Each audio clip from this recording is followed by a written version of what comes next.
One of the first round 50 videos I ever made was round 50 with the SMR and the War Machine.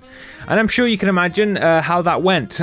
And for the longest time after making that video, I've stuck to just single weapon round 50s. But today that changes.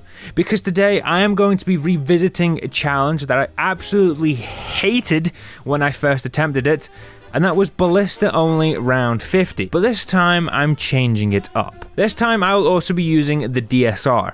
I know I could categorize this as a simple sniper only challenge, but the Ballista and the DSR deserve the respect of the round 50 challenge. And let me tell you, this sucked. Straight up, it was ass the first time around, and it was just as bad this time around. Now I won't lie, this video originally started off as a DSR only challenge, and we started on Nuketown. I don't know why I did that either. Now, of course, the DSR isn't a wall gun and is only available in the box, so I will be enforcing my round 10 rule here.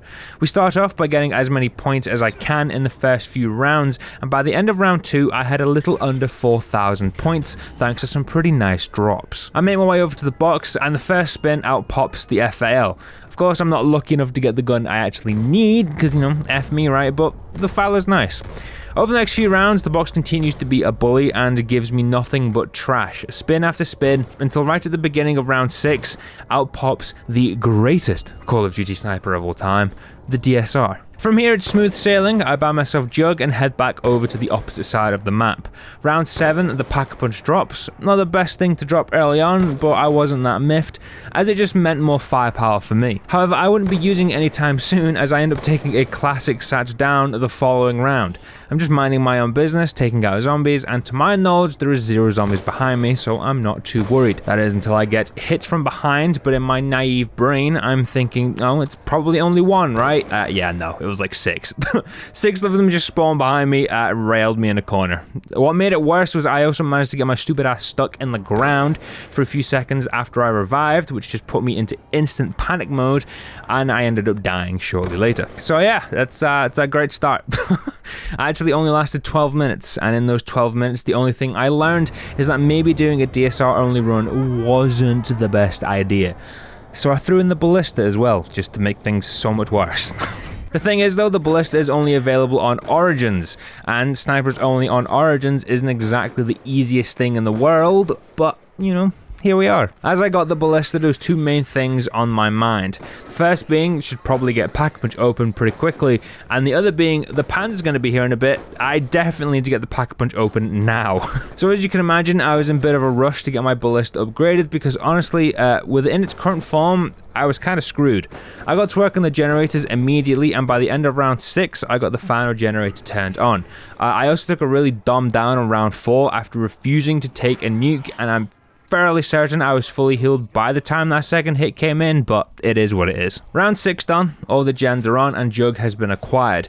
My only goal now is to get the Pack-a-Punch open by the time the Panzer shows up, and I was 300 points short, so yay, go me, right? As you can probably imagine, round 8 started off pretty nervy, as I basically had an indestructible psychopath in a tin can chase me around for a couple of minutes, because I was just wildly shooting anything and everything just to try and stay alive. I ended up getting the points for Pack-a-Punch halfway through the round, so halfway through, I pull off the ballsiest Pack-a-Punch I could, and only just about managed to pull it off before the Panzer chased me down without a gun. We got an upgraded Ballista back and get to work, and shortly later the Panzer was down. The next few rounds I focused on getting my perks. By the end of round 11, I have all of my perks acquired, including my double tap. However, they would all be useless to me, as just a few rounds later, after finally getting in the groove with this run, plutonium crashed, and I was pissed. That makes 2 runs where the best we got to was round 13, so of course I ran it back. I'm not gonna lie though, I may have forgot to record the next attempt, but don't worry, you'll still be able to see it, as I managed to salvage the run via theatre mode, the godsend that it is. Also, just want to say the next run may also look a little janky, as you know, theatre mode isn't always the greatest, but you know, it is what it is.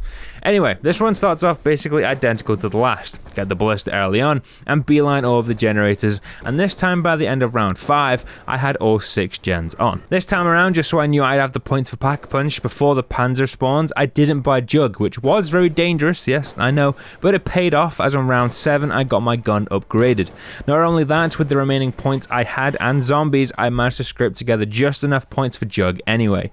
Round 8 this time around was a breeze, especially once I got the Panzer stomped on and subsequently stuck. The next main challenge after the Panzer was round 10 Templars that attacked the worst possible generator, Gen 6.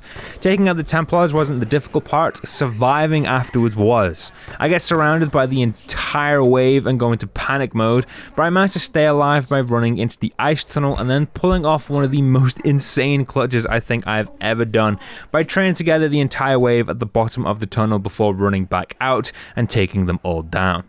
It's safe to say the cheeks were in fact clenched for that one. Next few rounds go by pretty smoothly. By the end of round 11 I have all 4 of my perks bought, and right before the round ends I get my hands on the DSR finally. From here the priority is getting the DSR Pack-a-Punch, which happens the following round. I also get double tap by the end of round 12, and for the first time this entire challenge the confidence is flowing. But, as usual with these challenges, the good things last about as long as I do, being about 30 seconds. As on round 13, the Templars are back, and this time I get trapped up at Gen 5, and I end up taking a goddamn down. Losing my double tap basically immediately, and I won't lie, I was about ready to throw in the towel and probably, allegedly, maybe commit a crime, because my mentor was on the floor, and the last thing I wanted to do was continue playing, but of course that's exactly what I did. Like the masochist I am. The next rounds were honestly pretty miserable. I spent the time regaining my perks and also working on the golden shovel, as there was no way in hell I'd be able to put up a decent round without double tap, and the only way to get it back was the Wonder Fizz, and as I also wanted all of my other perks, I had no option but to try and find a red dig site and get that extra perk bottle. Round 15, the shovel is upgraded, and by the end of the round I have my 4 main perks back, and also some positivity about this run. That was completely ripped away from me, chewed up, spat out, stomped on, and just straight up desecrated on round 17.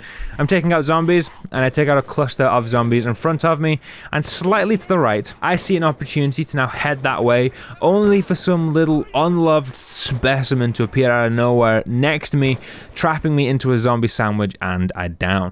It only gets worse as once I revive, I realize I'm stuck on something, and out of pure panic, I basically headbutt a zombie into my own death.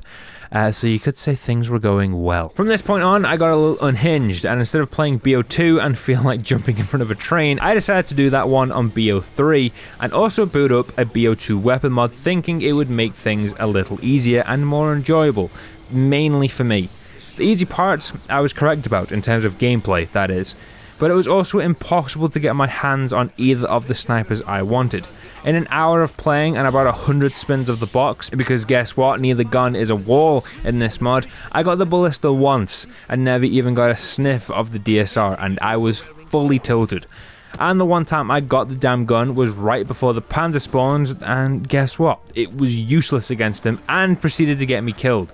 So yeah, at this point, head was fully gone and I wanted to burn the world to the ground. But I gave it one more shot, didn't I? And to be honest, this run was giving me hope. I sacked off BO3 and went back to BO2 as I knew I could at least get one of the guns reliably. I get the gens turned on, and by around 8 I get the Ballista Pack-a-Punched. We take out the Panzer, and now my focus is getting my perks, of which I complete my loadout on round 10. After this, I wanted the DSR, so I got to spinning the box. But of course, the box was being a stingy little bitch and refused to give me what I want, but because I'd been spamming the box, I now had access to double tap, so in round 13, I pick it up. And then I die in round 14. I swear whenever I do something with snipers on this map, the second I get double tap, a curse is placed on me, and I immediately get downed. The Templars are back at the beginning of the round. They're at Gen 1, so once I deal with them, I go the route of Gen 3 to head back to my training spots. Of course, the zombies decide that instead of just following me, they'd instead respawn ahead of me, cutting me off and basically just destroying me. I take the down in this doorway, and as I go down, I watch all of the zombies split, with most of them running to the top of the hill, and the rest just sitting in the room behind me, literally giving me no escape. Once I revive, I basically just gave up. After almost 3 hours of my life, the best I got was 17. I will never be attempting this again. No one talked to me. I hope you all have a better day than I did. Yeah, so all that, goodbye.